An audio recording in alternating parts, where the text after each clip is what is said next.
Hmm.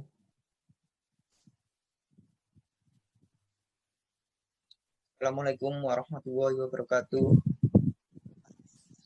Kami dari kelompok 3 akan menjelaskan tentang konsep hak dan hak milik. Saya Muhammad Syarifal. Dan saya Muhammad Adnan Awoluddin.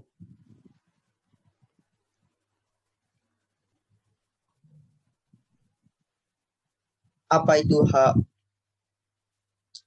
Hak, hak secara bahasa berasal dari kata al-haq yang berarti kebenaran. Sedangkan secara istilah, hak adalah sesuatu yang mutlak dimiliki oleh setiap manusia dari sejak lahir. Ada juga iltijam. Iltijam menurut bahasa bermakna kewajiban atau keharusan. Berarti iltijam itu orang yang memberi hak. Dan hak terbagi menjadi 3 jenis, yaitu hak dari segi pemilik hak, dari segi objek hak, dari segi wewenang pengadilan terhadap hak itu. Hak dari segi pemilik, hak Allah. Hak Allah adalah segala bentuk yang boleh mendekatkan diri kepada Allah, mengagungkannya, dan menyebarluaskan syiar agamanya, seperti ibadah, jihad, dan lain-lain yang kita lakukan atau kewajiban kita kepada Allah. Dan hak manusia, pada hakikatnya untuk memelihara kemaslahatan setiap pribadi manusia, misalnya perwarisan hak qisas, hak berserikat atau gabungan antara hak Allah dengan hak manusia, tetapi ada kalanya hak Allah lebih dominan, seperti persoalan ida. Dan hak dari segi objek, yaitu hak mali, hak yang terkait dengan harta, seperti hak penjual terhadap harga barang yang dijual. B. Hak goir. Hak goir mali, hak yang tidak terkait dengan harta bendaan, seperti hak qisas. C. Hak asli saksi, hak yang ditetapkan syarak bagi seorang pribadi berupa kewajiban terhadap orang lain, seperti hak penjual untuk menerima harga barang yang dijual, hak terhadap orang yang berhutang. D.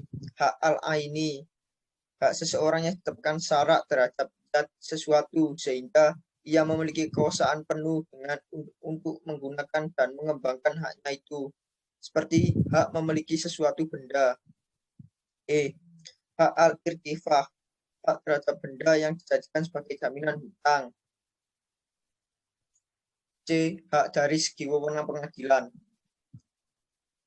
A. Hak diani, hak yang tidak boleh dicampuri atau diintervensi oleh kekuasaan pengadilan, misalnya dalam persoalan hutang yang tidak boleh dibuktikan pemberi hutang karena tidak cukupnya alat-alat bukti di pengadilan.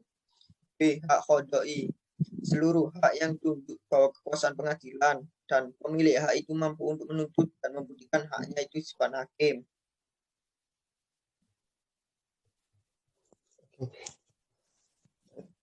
Akibat hukum suatu hak. Yang pertama itu ada perlindungan hak. Islam memberikan jaminan perlindungan hak untuk setiap individu. Apabila terjadi pelanggaran hak, maka pemilik atau penerima hak dapat menuntut ganti rugi dan pemerintah juga dapat memaksa pihak tertentu untuk memenuhi hak orang lain jika terjadi suatu perselisihan dan pemenuhan hak. Perlindungan hak dalam Islam merupakan implementasi dari prinsip keadilan. Oleh karena itu, diperlukannya suatu kekuasaan untuk menjamin terlindungnya hak agar pelanggaran terhadap hak orang lain tidak berkembang. Yang kedua, penggunaan hak. Islam memberikan kebebasan bagi setiap individu yang untuk menggunakan haknya sesuai dengan kehendak sepanjang tidak bertentangan dengan syariat Islam. Oleh karena itu, pemilik hak dilarang menggunakan haknya untuk hal-hal yang buruk seperti menggunakan uang untuk berjudi dan lain-lain. Selain harus dengan syariat Islam, penggunaan hak juga tidak boleh melanggar atau mengganggu hak orang lain, sehingga perlindungan kebebasan dalam menggunakan hak pribadi harus sejalan dengan hak orang lain dan masyarakat umum.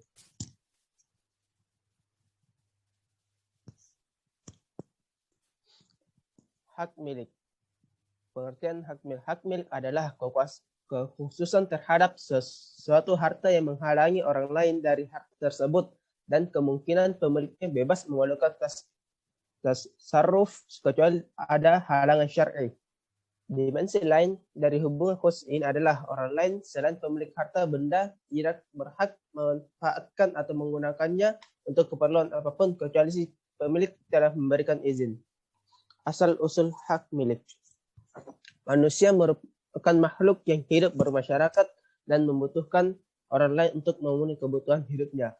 Hal ini dikarenakan kebutuhan manusia yang beraneka ragam, sehingga manusia tidak dapat memenuhi semua kebutuhannya sendiri. Setiap manusia memiliki kebutuhan yang berbeda-beda. Oleh karena itu, timbullah pertentangan kehendak di antara manusia.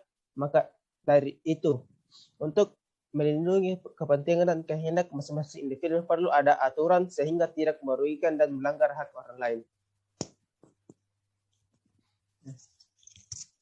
Macam-macam hak milik.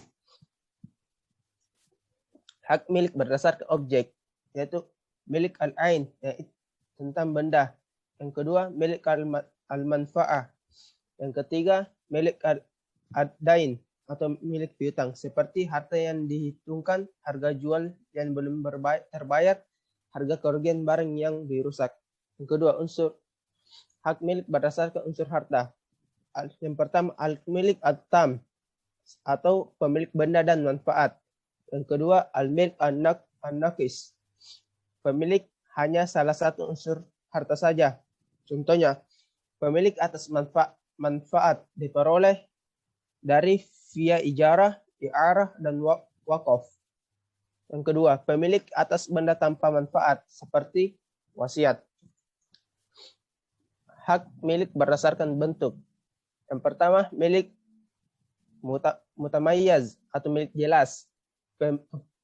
Pemilikan sesuatu benda yang mempunyai batas-batas yang jelas tertentu yang dapat dipisahkan dari yang lainnya, seperti pemilikan seekor binatang, sebuah kitab, sebuah rumah. Yang kedua, milik masya atau milik campuran. Kepemilikan atas sebagian tidak tertentu dari sebuah harta benda, seperti pemilikan atas separuh rumah, seperempat kebun, dan sebagainya. Jika diadakan pembagian atas harta campuran, maka menjadi milik mutamayyaz. Sebab kepemilikan.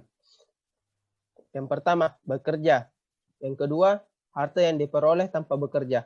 Yang ketiga, keperluan harta untuk hidup. Keempat, barang pemberian negara. Yang kelima, warisan. 6, barang yang sangat tidak mungkin dimiliki individu. Yang ketujuh, barang mutlak keperluan manusia.